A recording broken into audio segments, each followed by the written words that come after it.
ان اللہ وملائکتہ یصلون علی النبی یا ایہا الذین آمنوا صلوا علیہ وسلموا تسلیما اللہم صل علی سیدنا و مولانا محمد معدن الجود والکرم وآلہ وصحبہ وبارک وسلم۔ سارے حضرات درود شریف پڑھیے۔ الصلاۃ والسلام علیک یا رسول اللہ وعلی آلک واصحابک یا حبیب اللہ۔ الصلاۃ والسلام علیک یا نبی اللہ وعلی آلک واصحابک یا حبیب۔ حمد و صلاۃ کے بعد میری آپ حضرات سے گزارش ہوگی کہ آپ سب تشریف رکھیں، فوراً بیٹھ جائیں، اللہ آپ کو جزا دے۔ یہ کیمروں والے بھی بیٹھ جائیں جی، آپ بھی تشریف رکھیں، سیکیورٹی کے دوست، اللہ آپ کو جزائے خیر دے۔ بھائی جان آپ بھی بیٹھ جائیں، اللہ آپ کو برکت دے، تشریف رکھیں۔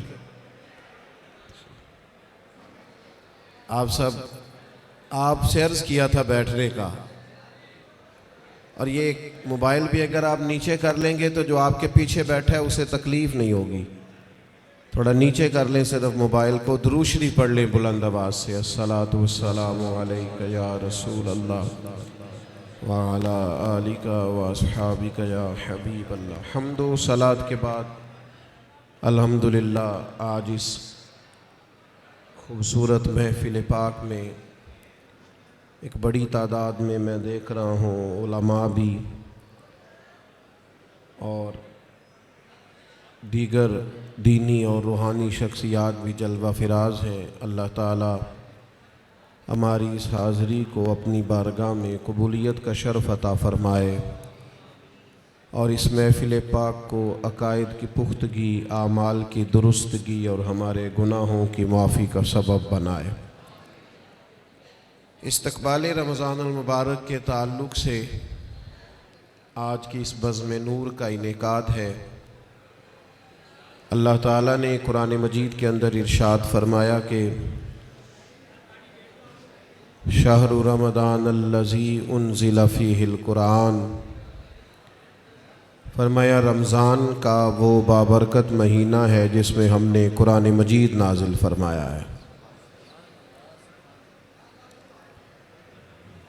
میری بڑی آپ سے مؤدبانہ عرض ہے کہ ظاہر ہے مسجد کا بہت احترام ہے، یہ دوست جو ٹھیک کرا رہے ہیں نا سب کو یہ کبھی چھوڑ دینا سارا کام، اطمینان سے بیٹھیں جی، ماشاءاللہ اللہ کا گھر ہے، پیار سے بیٹھے سارے، آپ سب اطمینان سے بس اپنی اپنی جگہ، کوئی کسی کو اگر درست کرنا بھی چھوڑ دیں تو آپ کا اللہ تعالیٰ آپ کو صلہ عطا فرمائے۔ اللہ کے گھر کا احترام زیادہ ہے، پیر مولوی تو آتے جاتے ہی رہتے ہیں، تو آپ اگر تھوڑا خاموشی اختیار کریں گے تو میں بات کر سکوں گا۔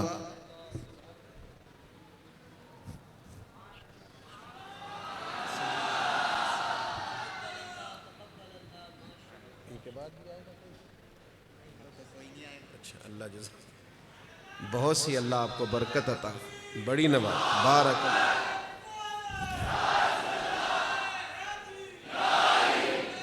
اللہ تعالیٰ جزاک، اللہ کریم آپ کو بہترین صلہ عطا فرمائے۔ میرا خیال ہے اس ماحول کو دیکھ کر بہت سارے دوستوں کا یہ والا شکوہ تو مجھ سے اٹھ جانا چاہیے کہ میں بہت ساری جگہوں پہ کیوں حاضر نہیں ہو پاتا۔ اب دوستوں کو جب ہماری وجہ سے تکلیف ہوگی، جس طرح لوگ آزمائش میں بیٹھے ہیں، تو ظاہر ہے اس کا اثر ہوتا ہے طبیعت پہ۔ ہم بڑے چھوٹے لوگ ہیں، اللہ تعالی ہماری خطاؤں سے درگزر فرمائے۔ آپ اطمینان سے مسجد کے بہت زیادہ احترام کو، اللہ کے گھر کے بہت زیادہ ادب کو ملحوظ خاطر رکھیں، اور ویڈیو اتنی ضروری تھی تو مجھے بتاتے، میں صرف ویڈیو بھیجتا۔ میرا تو خیال تھا کہ مجھے آپ سے گفتگو کرنی ہے۔ اللہ تعالیٰ آپ کو بہت سی بہترین برکتوں سے مالا مال فرمائے۔ اللہ تعالیٰ کوئی ایسی بات مجھ سے ہو جائے جو درست نہیں ہے تو اللہ تعالیٰ میری اصلاح بھی کرے اور مجھے معاف بھی فرمائے۔ دو چار باتیں عرض کرنی ہے، آپ لوگ محبت سے خاموشی سے اگر سماعت فرمائیں۔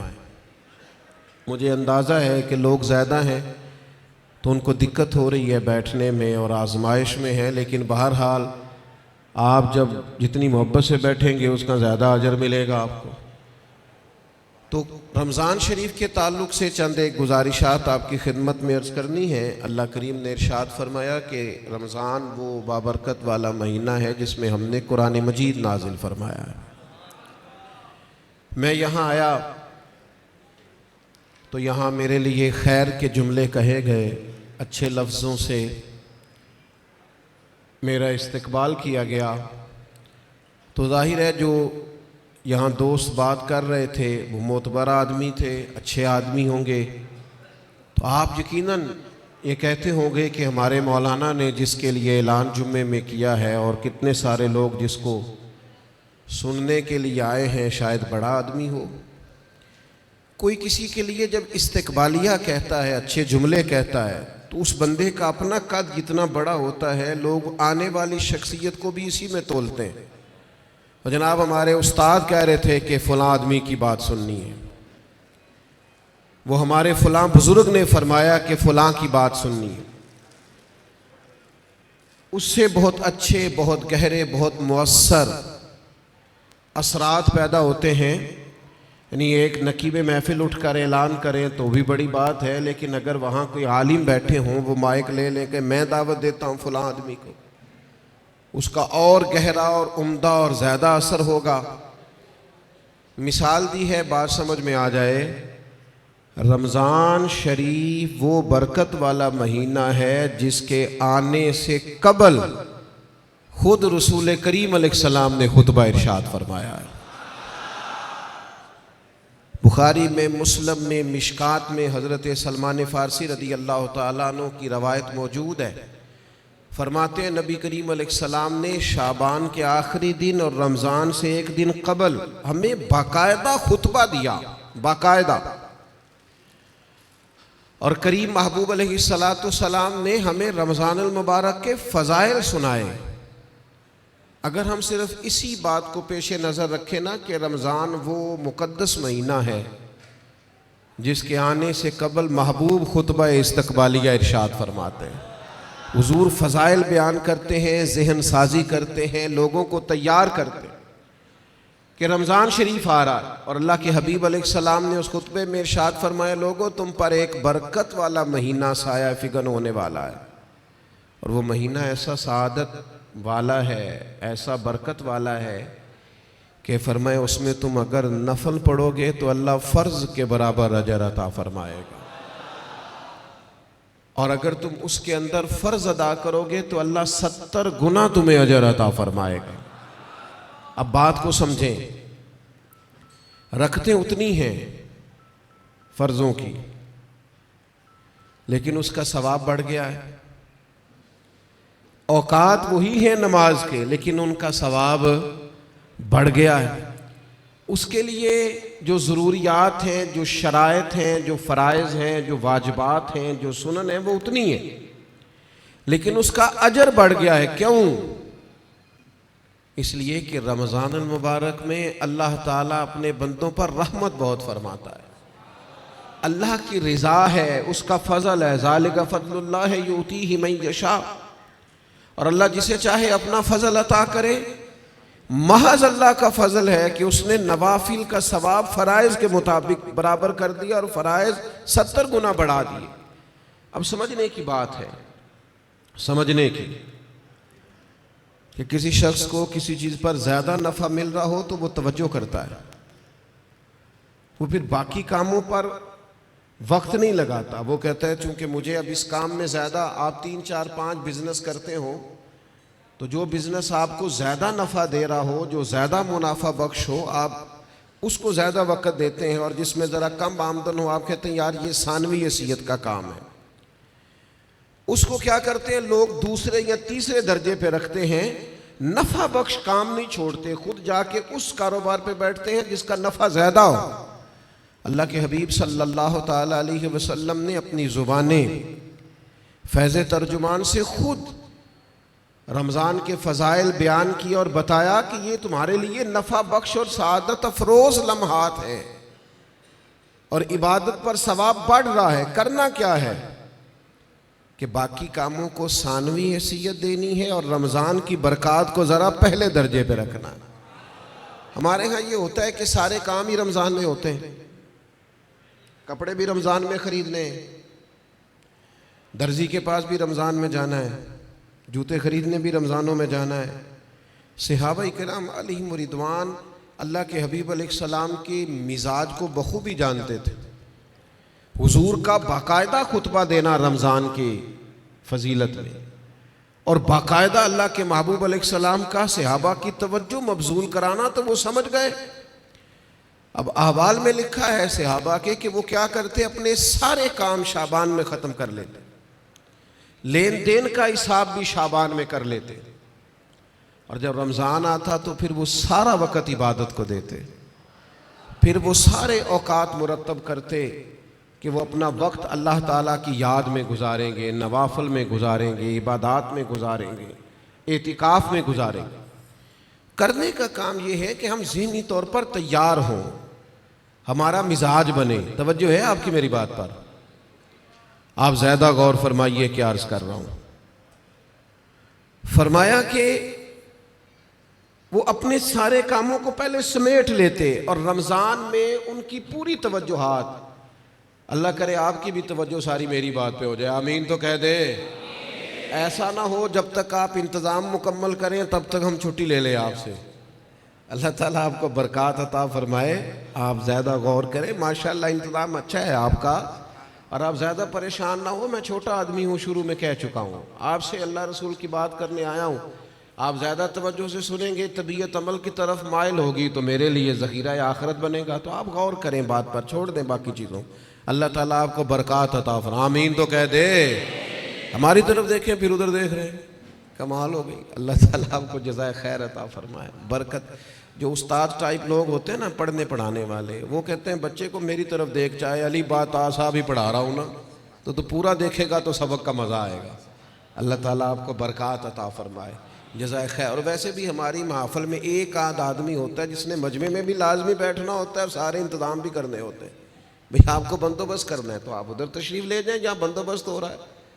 اب یہاں بھی تشریف فرمائیں، وہاں بھی تشریف فرمائیں، تو روحانیت سے ہی کام چلائیں، یہی زیادہ بہتر ہے. اللہ تعالیٰ آپ کو بہت سی برکتیں عطا کرے، سلامتی عطا فرمائے. اللہ تعالیٰ اس محفل کی سب برکات ہمیں نصیب کرے.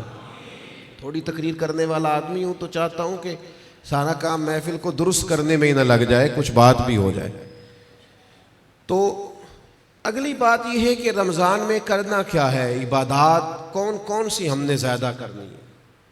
سب سے پہلے تو یہ سمجھ لیں کہ روزہ دار کا سارا وقت ہی عبادت میں ہے. اسے کہا گیا ہے کہ روزہ تیرے لیے ڈھال ہے. روزہ رکھنا بھی ہے، رکھنے کے بھی فضائل ہیں. محبوب فرماتے ہیں اللہ تعالیٰ اور اس کے فرشتے سحری کھانے والوں پر رحمتوں کا نزول فرماتے ہیں. نہیں آپ کھانا ہی کھا رہے ہیں لیکن کھانا کھاتے کھاتے آپ پر رحمت ہو رہی. اور حضور علیہ السلام نے فرمایا، اور ہمارا اور دیگر مذاہب والوں کا فرق یہ ہے کہ ہم سحری کھاتے ہیں اور وہ بغیر سحری کھائے روزہ رکھتے ہیں. یعنی سحری کھانا، اس کو اللہ کے محبوب علیہ السلام نے کتنا درجہ عطا فرمایا. اب آپ نے روزہ رکھ لیا، روزہ ڈھال ہے، اس کو رکھنا بھی ہے اور اس کی حفاظت بھی کرنی. تھوڑا سا اپنے آپ کو رمضان المبارک میں بدلنا ہے، روٹین کا کام نہیں کرنا. آپ نے روزہ رکھا ہے، اب آپ کو اس روزے کا محافظ بننا ہے. اس کے لیے کیا کریں گے؟ اپنے آپ پر ذرا پابندی لگائیں گے. حضور علیہ السلام کی خدمت میں کچھ خواتین حاضر ہوئی تھیں کہ ہم روزے دار ہیں، تو فرمایا تم نے تو غیبت کی ہے، مردہ بھائی کا گوشت کھایا ہے، کہاں رہا تمہارا روزہ؟ جب تک کوئی جھگڑا نہ کرے، جب تک کوئی غیبت نہ کرے، اتنی دیر تک تو اس کا روزہ ڈھال ہے. لیکن اگر کوئی یہ کام کرتا ہے تو اس کا لازمی نتیجہ یہ نکلتا ہے کہ وہ اپنے روزے کی برکات کو ضائع کرتا ہے. روزے کے محافظ بنے. اگر کوئی شخص ایسی بات بھی کرتا ہے تو اسے کہیں بھئی میں روزہ دار ہوں، اس روزے کے محافظ بنے. پھر رمضان المبارک کے اندر قرآن مجید کے ساتھ رمضان کا بڑا گہرا رشتہ ہے. جو آیہ کریمہ میں نے تلاوت کی، جو حصہ میں نے پڑھا، اس میں بھی فرمایا اللہ تعالیٰ نے شہر رمضان الذی انزل فیہ القرآن، یہ رمضان کا وہ مہینہ ہے جس میں ہم نے قرآن مجید کو نازل فرمایا ہے. ہمارا نا قرآن مجید کے ساتھ رشتہ آخر کس طرح کا ہونا چاہیے؟ اللہ کا فضل ہے، رمضان کے اندر آپ کو بہت حفاظ ملیں گے. اب ایسا نہیں ہے کسی جگہ کہ کوئی شخص یہ کہے کہ ہمیں قرآن مجید سننا تھا تراوی میں لیکن ہمیں حافظ نہیں ملا. یہ ہو سکتا ہے کسی حافظ کو مسجد نہ ملے، یہ ممکن ہے سنانے کا موقع نہ ملے، لیکن اللہ کا یہ احسان ہے کہ ایسا کوئی شخص نہیں. حفاظ بڑے ہیں، قراء بڑے بڑے اعلیٰ ہیں، قرآن مجید کے عالم، ترجمہ کرنے والے، تفسیر بیان کرنے والے، سمجھانے والے بڑی تعداد رکھتے ہیں. لیکن ہمیں ضرورت کن لوگوں کی ہے؟ ہمیں ضرورت ہے قرآن مجید کے عشاق کی، جو عشق کرے قرآن مجید سے. رکے بھیجتے ہو نا نعت خوانوں کو، بہت اچھی بات، فلاں نعت سنائیں، بہت اعلیٰ بات. ایک آدھ رکا کبھی بھیجا کرو نا، آج بڑا دل کر رہا ہے سورہ رحمان سنائیں. ایک آدھ رکا روانہ کرو نا اسٹیج کی جانب. کبھی جب قاری صاحب تلاوت کر رہے ہوں تو انہیں کہا بہت دل کر رہا ہے آج آپ نا ہمارے سامنے سورۃ الحجرات کی تلاوت کریں. یہ رکے بھی تو ہونے چاہیے نا. نبی کریم علیہ السلام کی خدمت میں عرض کیا گیا یا رسول اللہ یہ فلاں شخص ہے نماز میں سورہ اخلاص بہت کثرت سے پڑھتے ہیں. تو محبوب نے بلا کے پوچھا آپ کو اور صورتیں نہیں آتی؟ انہوں نے کہا حضور آتی ہیں، پر سورہ اخلاص میں اللہ کی شانوں کا بیان ہے، مجھے پیاری بڑی لگتی. تو کریم نے فرمایا تم اس سے محبت کرتے ہو، امید ہے جنت میں بھی تمہیں ساتھ لے جائے گی. کسی ایک سورت سے بھی تو پیار کرے نا بھائی. وہ جو سورہ ملک پڑھتے تھے اور پھر قبر سے بھی ان کے سورہ ملک پڑھنے کی آواز ہی آ رہی، تو یہ والا پیار بھی تو کرے نا آپ. قرآن مجید کے ساتھ دلچسپیاں ہو، ذوق ہو. امام شافعی رحمۃ اللہ علیہ فرماتے ہیں کسی شخص نے پورا قرآن مجید نہ بھی سمجھا ہو تو اگر وہ صرف سورہ عصر کو سمجھ لے، انتہائی جامع، انتہائی مختصر، اور دین کا پورا مفہوم سورہ عصر میں بیان ہوا، اگر وہ صرف سورہ عصر سمجھ لے تو اس نے دین کے سارے مفہوم کو سمجھ لیا ہے. اور صحابہ کا اتنا مضبوط مزاج تھا ان باتوں پر کہ جب وہ کسی سے ملاقات کرتے، السلام علیکم ہوتی، تو اتنی دیر تک جدا نہیں ہوتے تھے جب تک سورہ عصر کی تلاوت نہیں کر لیتے تھے. ہمیں قرآن مجید سے عشق کرنا چاہیے. کہہ رہے ہوتے ہیں ہمارے نقیب صاحب بھی اور نعت خان صاحب بھی، سارا قرآن مجید ہی حضور کی تعریف ہے، سارا قرآن پاک کی نبی کریم کی نعت ہے. تو بھائی اگر سارا قرآن مجید حضور کی نعت ہے تو چند آیات پڑھ دیں آپ، پھر مہربانی کریں، پھر آپ سنا دیں. سنا پھر بھی آپ اشعار ہی رہے ہیں، اور وہ بھی ایسے لوگوں کے جن کا پتہ ہی نہیں ہے کہ ان کو شعر کہنا بھی آتا ہے کہ نہیں. قرآن مجید سے دلچسپی پیدا کریں. حضرت ابو موسیٰ اشعری رضی اللہ تعالیٰ عنہ خوبصورت قرآن مجید پڑھتے تھے. تو حضرت عمر انہیں بلا کے فرمایا کرتے تھے ابو موسیٰ ذرا مجھے میرے رب کی یاد تو دلانا. تو وہ اشارہ سمجھ جاتے اور فوراً قرآن مجید کی تلاوت شروع کرتے. قرآن پاک سے پیار کرے. یہ رمضان کا قرآن سے خاص رشتہ ہے. مجھے نہیں پتا آپ بڑے شہر میں رہتے ہیں، میرا تو ایک چھوٹے سے علاقے سے تعلق ہے. ہم جب چھوٹے ہوتے تھے تو گھروں میں بہن بھائیوں کی، حتیٰ کہ بڑوں کی بھی دوڑ لگی ہوتی تھی. قرآن مجید سارا دن تلاوت ہوتی تھی، اور ایک دوسرے سے پوچھا کتنے سپارے ہوئے، میں نہیں بتاؤں گا، تو پہلے بتا تیرے کتنے ہوئے. اور اگر وہ پوچھنے کو آ جاتے تھے، دیکھنے کو آ جاتے تھے کون سا پارا پڑھ رہے ہیں، تو چھپایا جاتا تھا. لیکن کیا کروں میں کس درد سے یہ بات کروں. اب موبائل صرف جوان بیٹا ہی زیادہ استعمال نہیں کرتا، اس کا باپ بھی بہت استعمال کرتا. اب ٹیلی فون پر صرف بچے نہیں لگے ہوئے، ان کی اماں بھی بہت استعمال کر رہی. وہ عشق جو آپ کا قرآن مجید سے ہونا چاہیے تھا، جو ذوق قرآن پاک سے ہونا چاہیے تھا، پلٹ کر قرآن مجید کی آیات کو پڑھنا چاہیے تھا. آپ نے جس قدر چیزیں اپنے موبائل سے لی ہیں، یاد کی ہیں، ذہنوں پہ بٹھائی ہیں، کاش آپ ایک ایک دو دو آیات ہم سارے یاد کرنی شروع کرتے، اصلاح لیتے، کہاں تک بات پہنچ جاتی۔ سیدہ طیبہ طاہرہ حضرت عائشہ صدیقہ رضی اللہ تعالی عنہ بیان فرماتی ہیں کہ نبی کریم علیہ السلام ہر سال رمضان المبارک میں قرآن مجید کا دور فرماتے تھے حضرت جبریل امین کے ساتھ، یعنی پورا قرآن مجید محبوب حضرت جبریل امین کو سناتے اور وہ نبی کریم کو سناتے، اور فرماتی ہیں جس سال حضور کا وصال ظاہری ہوا ہے اس سال 2 مرتبہ سرکار نے قرآن مجید سنایا، اور 2 بار سنا ہے۔ چلے یہ ذوق تو پیدا کریں، قرآن مجید سے اپنی دلچسپی پیدا کریں۔ 2 سپارے تو قرآن مجید کے روز ہمیں پڑھنے چاہیے۔ وعدہ نہیں لے رہا، ارادہ کرا رہا ہوں، 1 پارہ مسجد میں پڑھیں صبح۔ میری اپیل ہے کہ رمضان شریف میں موبائل کم استعمال کریں۔ آپ کے خبریں سننے سے اور تبصرے سننے سے ملک میں کوئی انقلاب بھی نہیں آئے گا، نہ پہلے آیا ہے۔ تبصرے ہونے سے کچھ نہیں آیا تو کیا نتیجہ ہے؟ کچھ بھی نہیں۔ میں جی خبریں سنتا ہوں، آپ 1 مہینہ خبریں بھی رہنے دیں، آپ کے جو تعلق کی بات ہے کوئی مجبوری آپ دیکھیں، باقی چھوڑ دیں، وقت قرآن مجید کو دیں، یہ سمجھ کر کہ ہمارے رسول پاک کا طریقہ ہے، کریم محبوب کا طریقہ ہے۔ قرآن مجید کو رمضان میں خاص وقت دیں۔ 1 پارہ مسجد میں پڑھیں، مسجد کا حق ہے، 1 گھر میں پڑھیں، گھر کو قبرستان نہیں بنانا۔ اور تراویح کا آپ ارادہ تو کریں کہ میں نے انشاءاللہ ایک ہی مسجد میں شروع کرنی ہے اور پوری 20 رکعت پڑھنی ہے، اور اسی مسجد میں پورا قرآن مجید سننا۔ صرف ایک کام کیجئے گا، بیچ میں چھٹی نہ کیجئے گا، ورنہ اپنے آپ سے پوچھ لیں، جس دن چھوٹے ہوتے اسکول سے چھٹی کرتے تھے اگلے دن بھی چھٹی کرنے کو دل کرتا تھا، اور روٹین میں چلتے رہتے تھے، تو کام روٹین میں پڑھو گے، ہر روز پڑھو گے اور کھڑے رہو گے تو کچھ بھی نہیں ہوگا۔ 1-2 دن میں انسان کی نفسیات ہے، 1-2 دن میں روٹین بن جاتی۔ آپ ایک دن اٹھیں صبح 5 بجے، تھوڑا مشکل ہوگی آپ کو، بار بار موبائل بجے گا، دوسرے دن بھی شاید تھوڑی مشکل ہو، تیسرے دن موبائل بجے بغیر آنکھ کھلے گی، روٹین بن جاتی ہے آدمی۔ آپ پابندی سے قرآن مجید سنیں رمضان شریف میں، تراویح میں، کچھ بھی نہیں ہوگا۔ بہت گرمی ہوتی ہے، بہت مشکل ہوتی ہے، اور خدا کے بندو، جو قوم کئی گھنٹے امیگریشن کی لائنوں میں لگی رہتی ہے، جو پاسپورٹ اور شناختی کارڈ کے دفاتر میں کھڑی رہتی ہے، وہ قرآن مجید کے لیے کھڑا ہو کے تو دیکھے اللہ کی رحمت کتنی نازل ہوتی ہے۔ وہ کوشش کرے تو صحیح۔ ہاں کوئی شرعی عذر ہے، کسی کو کوئی ایسی تکلیف ہے، بیماری ہے، معاملہ الگ، قرآن مجید سے اپنا ذوق پیدا کریں۔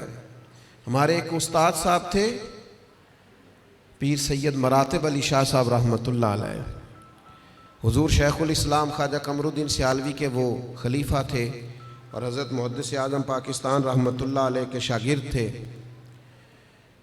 تو میں نے ان کو دیکھا کہ وہ جب بہت ضعیف ہو گئے تھے، اس حالت میں بھی وہ بہت عرصہ انہوں نے خود قرآن مجید سنایا، تو وہ حافظ کے پیچھے کرسی پہ بیٹھتے تھے، بہت بڑھاپا تھا، ظاہری طور پر کمزوری تھی، پر جو قرآن مجید سے ان کا پیار تھا وہ بڑا انوکھا تھا۔ قرآن مجید سے محبت پیدا کریں، ذوق پیدا کریں۔ اور میں آپ سے عرض کروں، آپ کا جو بچہ بڑا چھوٹا ہے نا، 2-2.5 سال کا ہے، بچی بڑی چھوٹی ہے، آپ قرآن مجید لے کے گھر میں بیٹھ جائیں، انشاءاللہ وہ بھی پارہ لے کے آپ کے قریب آ کے بیٹھ جائیں گے۔ آپ یہ کریں، آپ دیکھیں انقلاب آتا ہے۔ تیسرا کام جو ہم نے رمضان شریف میں کرنا ہے، وہ ہے ایک دوسرے کا خیال رکھنے کا کام۔ رمضان غمخواری کا مہینہ ہے، اپنے اخراجات کم کریں، اپنے ارد گرد خیال کریں۔ حضرت عبداللہ ابن عمر رضی اللہ تعالیٰ عنہ فرماتے ہیں کہ حضور تو ہمیشہ ہی بانٹا کرتے تھے، پر رمضان میں جو نبی پاک کی سخاوت ہوتی تھی، حضور اس طرح بانٹتے کہ دونوں ہاتھوں سے تقسیم فرماتے۔ رمضان المبارک میں سخاوت کا مزاج بدلے۔ ہمارے ہاں بھی سخاوت ہوتی ہے، آپ کا نہیں مجھے پتا، ویسے ہمارے ہاں آئمہ مساجد کو جو جوڑا دیا جاتا ہے نا سوٹ سینے کے لیے، وہ 27ویں رمضان کو باز لو۔ آپ کے ہاں کب دیتے ہیں؟ وہ 27ویں کو اس لیے دیتے ہیں کہ درزی کوئی پکڑتا نہیں نا، پھر سی کے نہیں دے گا، بغیر سلا دیتے ہیں 27 کو، تاکہ کہیں امام سلوا نہ لے۔ اور پہن ہی نہ لے، اب کون درزی پکڑے گا؟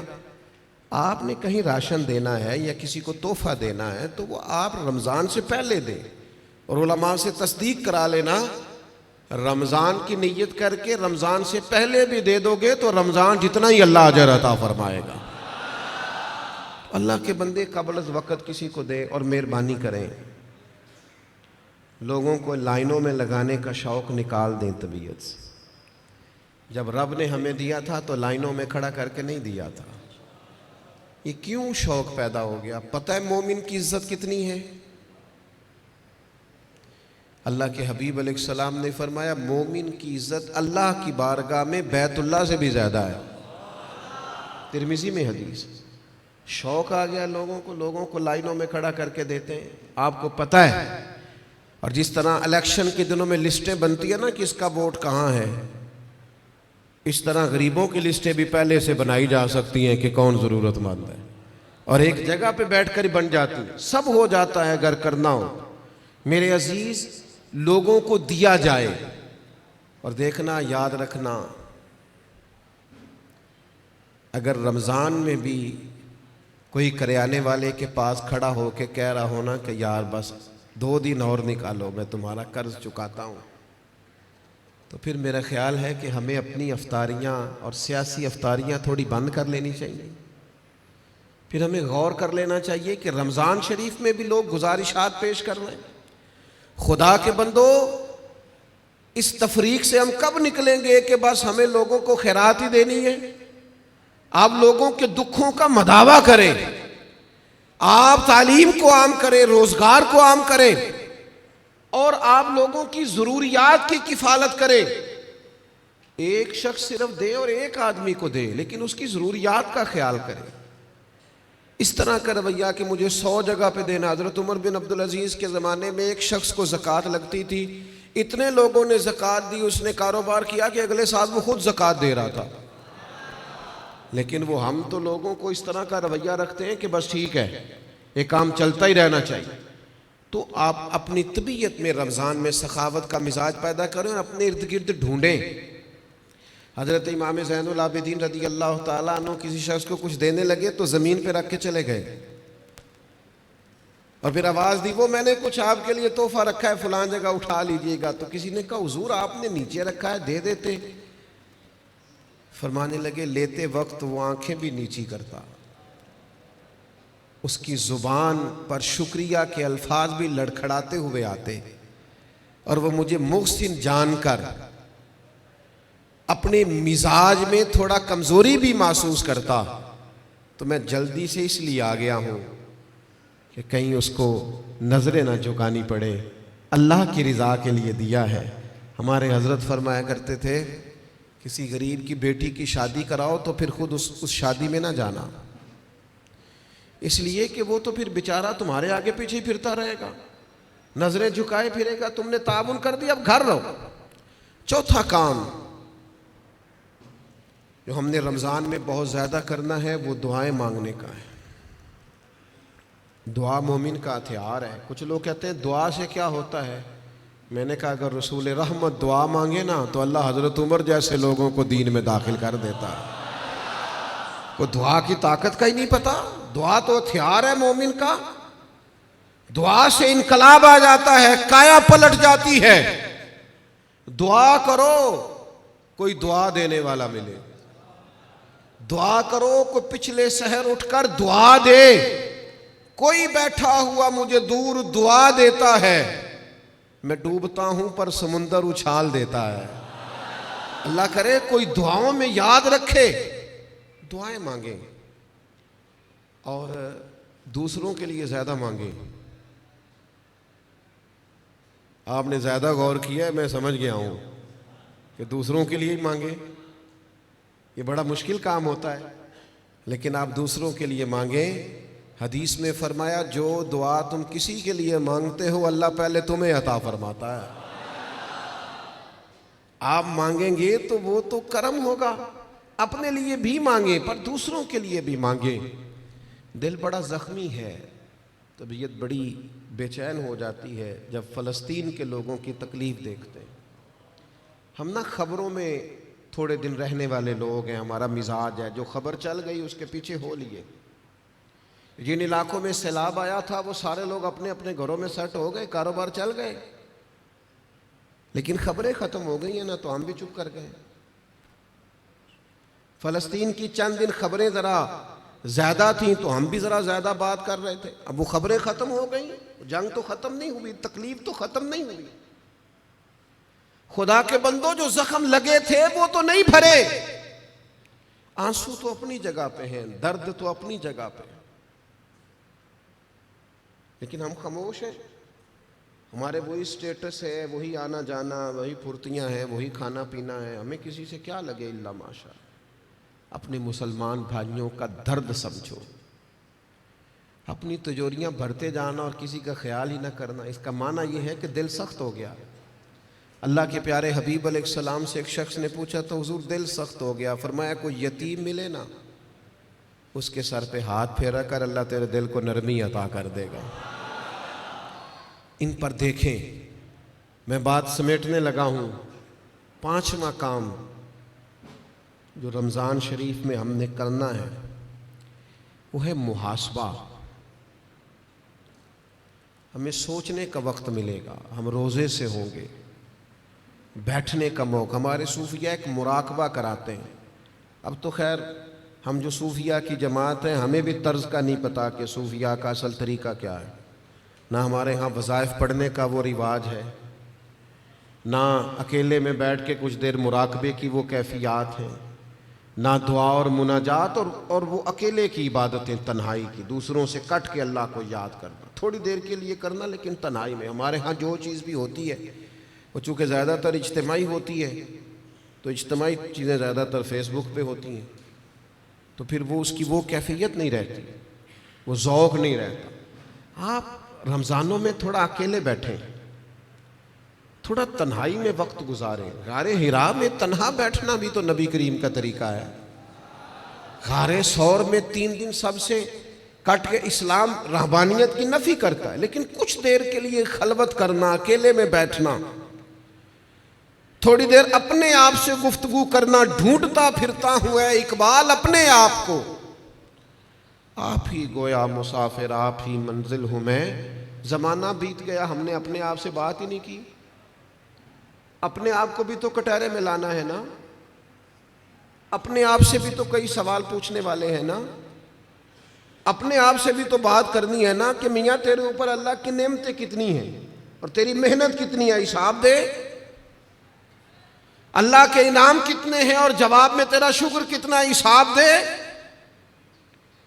اللہ کے ایک بندے تھے، ان پر نیک تھے، عبادت گزار تھے، انعام برسنے لگے تو ایک دن رو پڑے اور تڑپ کے کہنے لگے اے اللہ، ان پر انعام بہت ہونے لگے ہیں، میری قدر بہت ہونے لگی ہے، میرے آنے پر گویا نعرے بہت لگنے لگے، لوگ مجھے بہت جاننے لگے ہیں، مجھ پر کرم کرنا، کہیں میری ساری نیکیوں کا مجھے دنیا میں اجر نہ دے دینا، ایسا نہ ہو صبح قیامت میرا نام اعمال خالی رہ جائے، کرم نوازی فرما، کچھ وہاں کے لیے بھی مجھے عطا کرنا۔ میرے عزیز، رمضان آپ کو موقع دے گا کچھ تنہائی میں بیٹھے، اپنے مالک کے حضور حاضر ہوں۔ سحری کے لیے جب اٹھے نا تو 20 منٹ پہلے اٹھیں، پھر وضو بنائیں، پھر تہجد کی نماز پڑھیں۔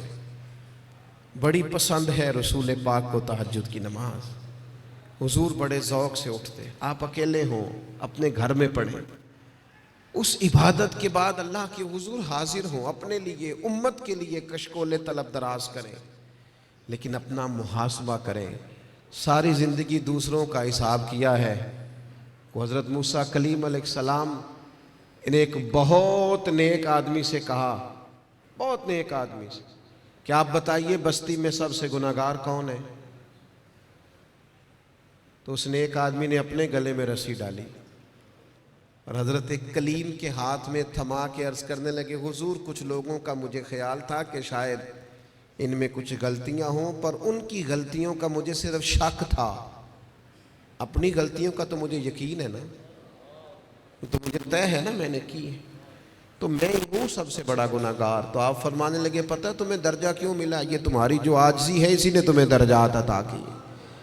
اپنے آپ سے تو مدتوں ہو گئے ہم نے اپنے آپ سے کبھی بات ہی نہیں کی، ہم تو دوسروں کی تربیت اور اصلاح کر رہے ہیں، اپنے آپ سے تو کبھی گفتگو ہی نہیں کی۔ کچھ وقت اپنے آپ کو دیں، اپنے ساتھ کلام کریں۔ بزرگوں کے طریقے تھے کہ وہ کچھ لمحے رات کو تنہائی کرتے، اللہ کے حضور حاضر ہوتے، وقت بتاتے۔ ہم سارے اب مجالس کے، محافل کے، آنے جانے کے، اٹھنے بیٹھنے کے قائل ہیں، اکیلے آئے ہیں دنیا میں، جب جانا ہے تو پھر اکیلے جانا ہے۔ قبر سے لے کر قیامت کے قائم ہونے تک تنہا رہنا ہے، تو تھوڑی سی تنہائی تھوڑی دیر کے لیے کرنا شروع کریں نا اللہ کی بارگاہ میں۔ تو یہ 5 باتیں آپ کی خدمت میں نے رمضان کے تعلق سے عرض کی ہیں۔ ایک گزارش میری آپ سے اور ہے بات ختم کرتے ہوئے، یقیناً آپ توجہ کریں گے۔ اپنی زندگی سے تنقید بہت زیادہ نکال دیں۔ ہماری نہ کچھ آنکھیں زیادہ کھل گئی ہیں جو زیادہ ہی تنقید، اللہ کے بندے ہیں ہم سارے، اس قدر زیادہ میں تنقید سننے لگا۔ اصلاح کرنا، میں ابھی حرم شریف گیا تھا، میں نے واپس آ کے بھی دوستوں سے کہا، وہاں بھی کچھ دوست کہتے ہیں وہ دیکھو وہ کیا کر رہا ہے، تو میں نے کہا یار تیرا کیا خیال ہے، جو بڑے نکمے تھے وہ بلا لیے گئے، یہاں تو جو بڑے مقبول ہوتے ہیں ان کو حاضری کے موقع ملتے ہیں۔ ہر جگہ غلطیاں ہی ڈھونڈتے ہو، صرف گفتگو کے موضوعات ہی تلاش کرتے ہو، اللہ کے بندوں کی خوبیاں بھی تو دیکھو نا۔ کم از کم 1 ماہ ایسا ضرور گزاریں جس میں صرف خیر تلاش کریں، اچھائیاں تلاش کریں، تھوڑی دیر کے لیے صرف نظر کریں لوگوں کی جو اعمال کی غلطیاں ہیں۔ عقیدہ تو چلو ایک بنیادی چیز ہے، تو میں عرض کروں گا تنقید والی زندگی اور ہر وقت کمزوریاں ڈسکس کرنا، ہر وقت۔ آپ کو پتہ ہے سیدہ عائشہ صدیقہ فرماتی ہیں حضور کی طبیعت کے مطابق اگر کبھی کھانا نہ ہوتا تو چھوڑ دیتے، لیکن کبھی اس میں سے نقص، تو جو رمضان میں بھی جھگڑے ہی کرے اور نقص ہی بیان کرے اور ہر جگہ کے بیان کرے تو اس نے فلسفہ کیا سمجھا؟ تو یہ 5 چیزیں جو میں نے آپ کی خدمت میں رکھی ہیں، میں امید کرتا ہوں آپ اس پر توجہ کریں گے۔ اللہ کے حضور دعا ہے مالک ہماری اس حاضری کو قبولیت کا درجہ عطا فرمائے۔ اتنی بڑی تعداد میں آپ آئے، اللہ ایک ایک پہ اپنا فضل فرمائے اور اہتمام کرنے والے حضرات کو بہترین جزا عطا فرمائے۔ وما علینا الا البلاغ۔